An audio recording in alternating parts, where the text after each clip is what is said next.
Hello Whole Food Hikers! In this video I'd like to address a question that I've been getting a lot lately, which is how hard is the Hot Springs Trail? Well, the first thing to understand here is that the answer you'll get from me or anyone is only an opinion and not a genuine fact. This is because the level of difficulty of this trail, or any trail, is not a matter of the trail itself, but is a matter of your own abilities when traveling on it. Each of us has a different makeup of strengths and vulnerabilities, and hiking a long-distance trail can bring these out. Let's take a deeper look at the Hot Springs Trail and identify 7 aspects that could arise which may cause you stress or anxiety. Leaving the Pacific Ocean and only a few miles into the Hot Springs Trail, you'll visit the summit of the first mountain range, the Santa Ynez.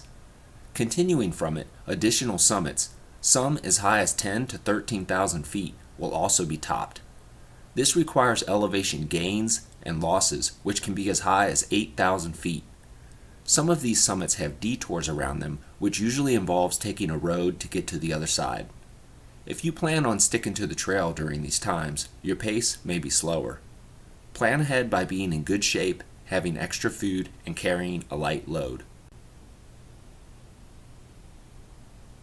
Otherwise known as XC, cross-country or trailless travel seems to be of the most concern here.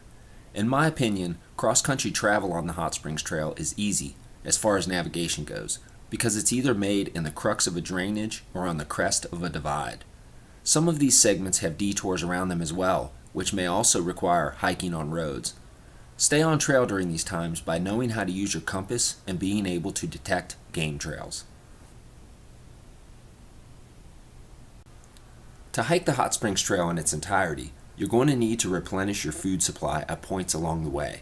To accomplish this, at times you may need to hitchhike or mail yourself a package containing what you'll need. There are many different types of resupply options directly along the Hot Springs Trail. These range from gas stations, restaurants, and resorts to farmers markets, grocery stores, and places where wild food grows. Some of the distances between these resupply points are up to 130 miles in length. Knowing your dietary needs and having enough food to make it through each section will greatly increase your comfort and overall joy. Currently, there are no signs officially marking the Hot Springs Trail.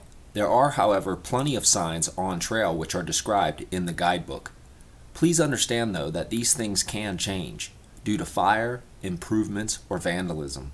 By following the map and confirming details as you go along, you should be able to stay confident of your location.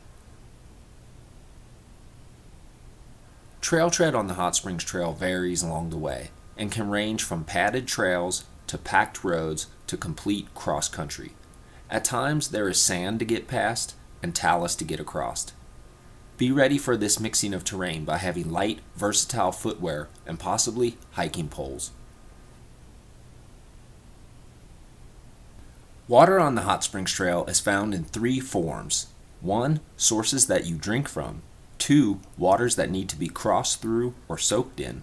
And 3. Water which is waiting for you at the other end of a dry section. Some of these waterless sections are 20 to 40 miles in length, depending on the season. Avoid dehydration by utilizing each water source as you go, traveling in the cool of morning and evening, and having a 3 to 4 liter water capacity. During a thru hike of the Hot Springs Trail, you will encounter everything from sunny Southern California mornings to blustery Nevada afternoons to chilly Idaho nights.